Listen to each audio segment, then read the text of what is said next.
So my name is Conrad Murray. I work for the Battersea Arts Centre Beatbox Academy. I also run a theatre company called Beats and Elements, and both are hip hop theatre companies. I run the so my work is predominantly in hip hop theatre, beatbox theatre, storytelling and spoken word. In the Beatbox Academy, I've run that for 13 years this year. And what we do is we work with local people, participants from all different kind of backgrounds, whether it be from local schools, state schools, also private schools, council estates.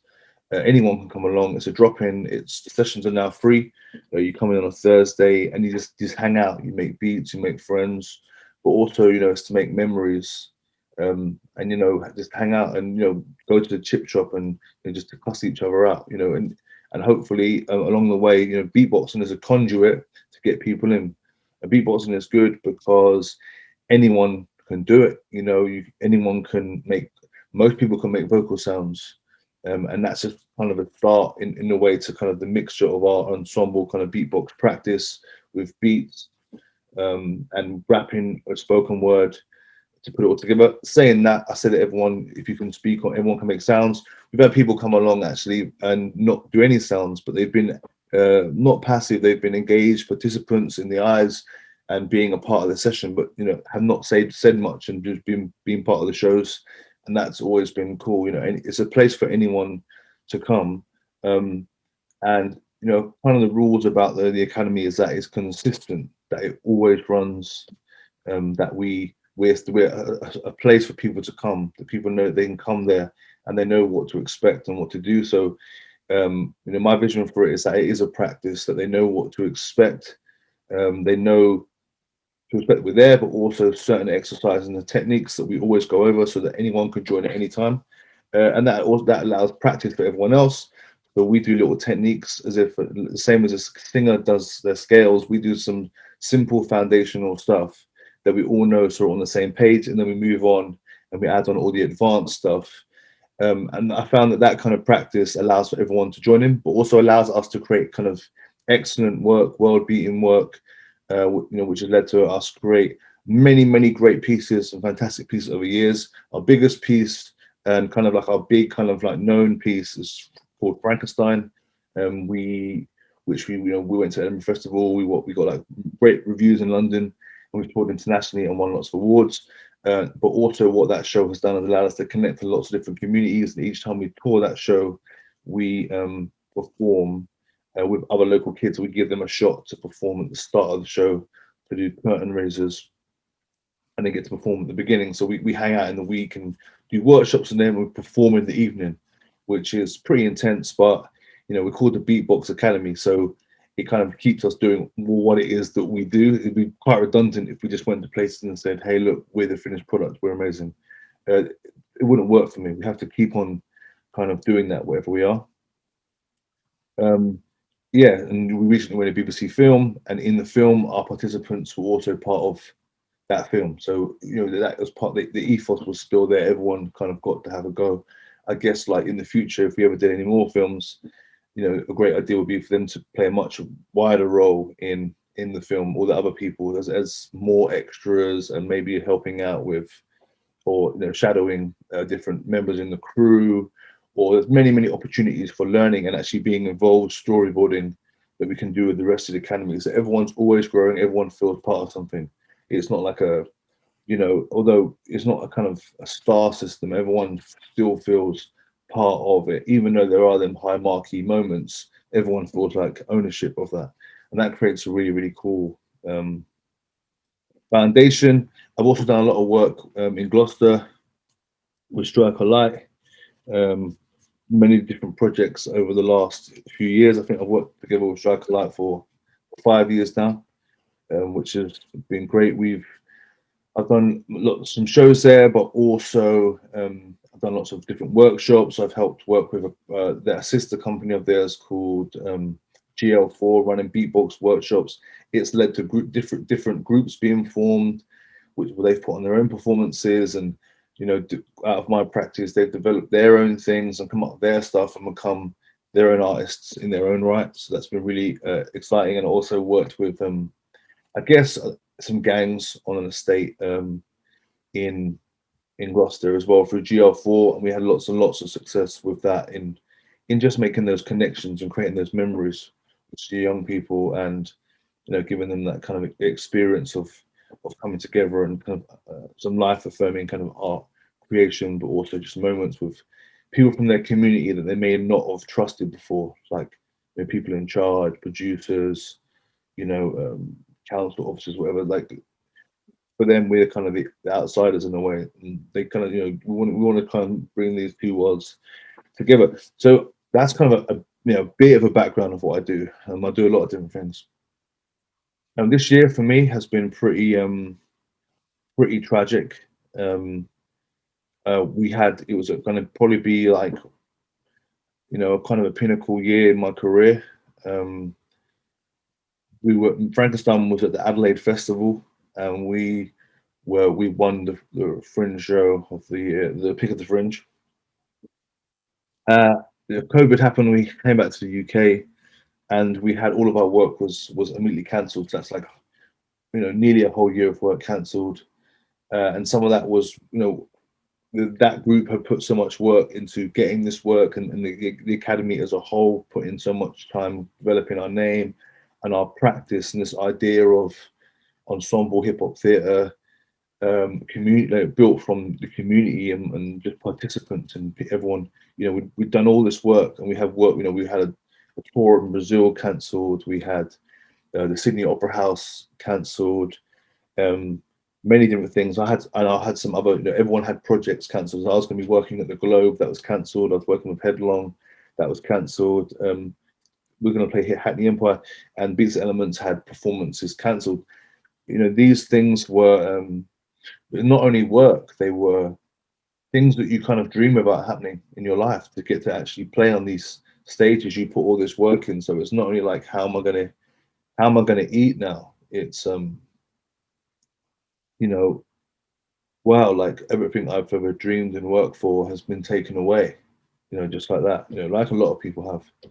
And it's difficult for me, and it's been difficult for the cast. But nothing really, none of us are prepared for this. We could be more prepared, um, but it was very, very difficult. The downs, though, they're the downs. The positives are is that because we're already connected to a community, so there's the Beatbox Academy participants that run every week. So even when we're abroad, the sessions still were running in the space and on Zoom. So Paul Curry, who's a spoken word artist and poet, who also came up for the Battersea Arts Centre, like I did, carried on running the sessions. Um, so they always run, and we're part of that community. So when we came back, I was able to carry on working with all those young people that I work with. So the positive was that we had that there, and they love it. They love the sessions. The sessions still run. We're creating a show for Zoom. Also, I did some work with Strike a Light, where I went to work in White City because I already had those connections. And I was able to make some new connections and work with some new people, but it wasn't alien to me to work in Gloucester in that way with those people, because I had those those real community connections. There was some trust there, so that was really, really positive.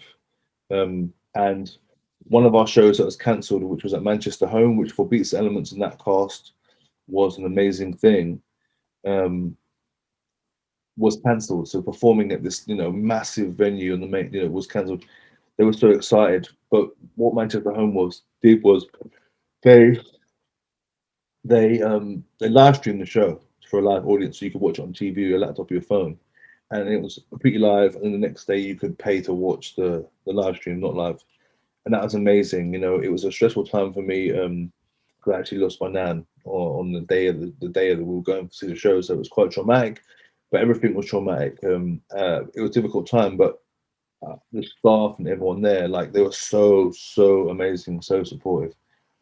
Like I'll do anything they wanted me to do again, or the crew to do again. I definitely want to do it. Not just a show. If they wanted some workshops or a talk, even I'd love to do something for them, because they were really, really beautiful actually. And then there's another positive. No More for the Fox is a show that I performed 5 years ago. We put the footage online, which we'd never done before because it was stolen.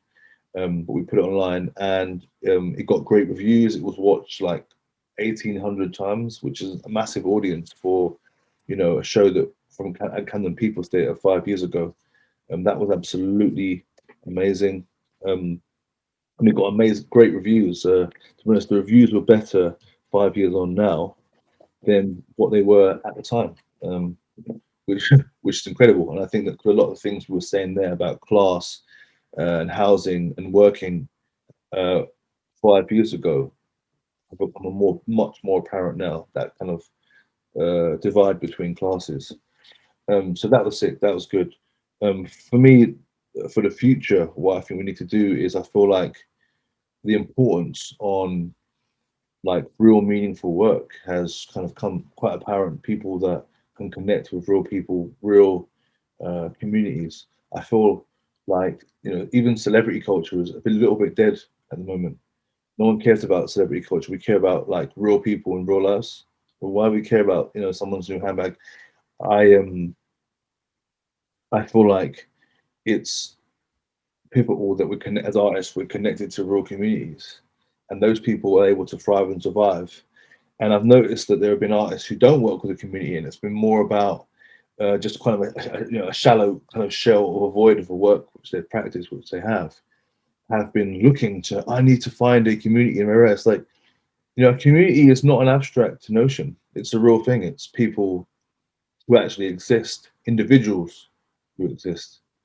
I feel like people have got lost on the I work for this community and that community. It's like, I mean, these are actually, what we're talking about is people here, real people. Like, you you need to actually engage with community. So I kind of feel like people that were doing the good work, um, actually, and meaningful pieces of art, brilliant work. Uh, Hopefully, will get some of if people realize just how important it is and the links that they have with communities, which are artists, which are more audiences, which is more people to work with going forward. I feel like the bad going forward. Sorry, the power structures need to like hopefully have kind of been exposed. Um, I feel like there's been not so much help from venues who get a lot of the funding is given to venues. I think that they have massive budgets, but they're slow with their budgets. They've been thinking more about their 5 year plans, their 2 year plans, as opposed to people not making rent now, and not actually living now. They could have been paying people to make stuff, to do stuff, to feel like you know respected, to feel loved. For part of a community. I don't feel like everyone's been doing that. They've been creating packs and doing whatever to look good. But I do feel like actually, what about the people you actually already worked with? You're just trying to create new situations for PR, and for the future of your venue. The future of your venue is the artists that are dying now, the people that are scrambling for work, the people that are desperate, and that there's a massive power imbalance. Um, the so-called beloved community has been let down. Um, and I feel that in the future there needs to be a massive restructure of how the funding works and how the venues control the funding, the main pots of it. Whether that happens or not, I don't know because there's a massive, even saying this now, uh, possibly I'm putting myself in a bad situation, because all the venues are like, this guy is slagging us off, but I'm not. I'm just saying this is better for you as well, because artists are not quitting. The exciting artists are still being artists and making the work that we need to see and hear. Um, yeah.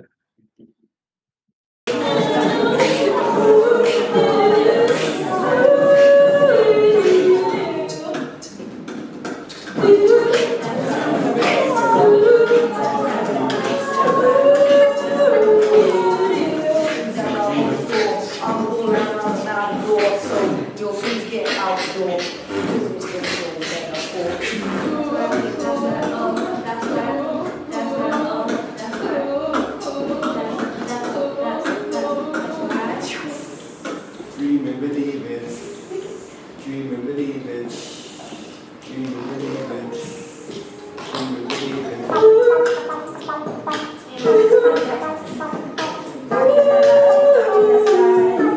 Can you hear it now? Dark in the light, dark in the sky. Can you hear it out? Dark in the light, dark in the sky.